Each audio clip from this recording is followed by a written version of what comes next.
হে everyone, কেমন আছো তোমরা সকলে? আশা করি তোমরা সকলে ভালো আছো। আমিও অনেক ভালো আছি। আজকে রেসিপিটা বলতে গেলে সকলেরই প্রিয় একটা রেসিপি, বাটা মাছের সর্ষে পোস্ত ঝাল রেসিপি।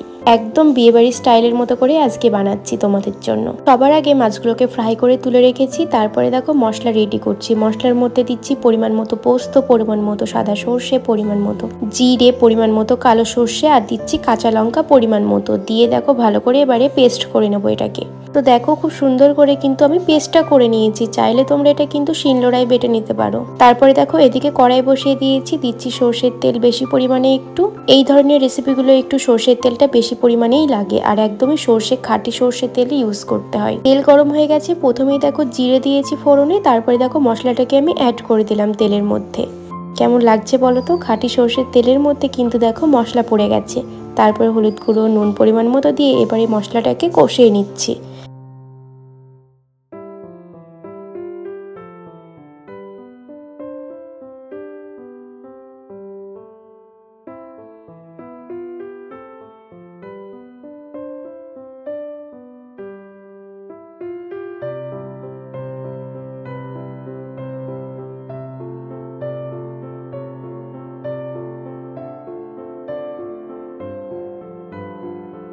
অনেকক্ষণই মশলা কষে গেছে। এবারে দেখো বাটা মাছগুলোকে আমি একে একে দিয়ে দিচ্ছি। বেশ ভালো করে সাজিয়ে সাজিয়ে চারিদিকে কিন্তু বাটা মাছগুলো আমি অ্যাড করে দিলাম।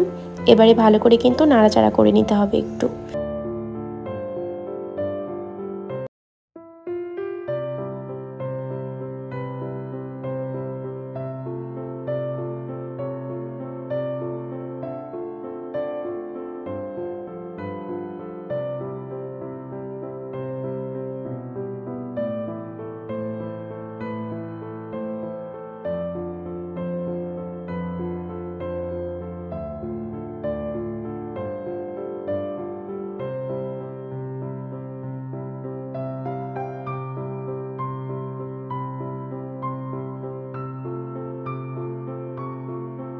বেশ কিছুক্ষণ নাড়াচাড়া করে নিয়েছি। এবারে দেখো পরিমাণ মতো জলটাকে অ্যাড করছি। এবারে বেশ ভালো করে ফুটিয়ে নিতে হবে, ব্যাস তাহলে আমাদের রেডি হয়ে যাবে রেসিপিটা।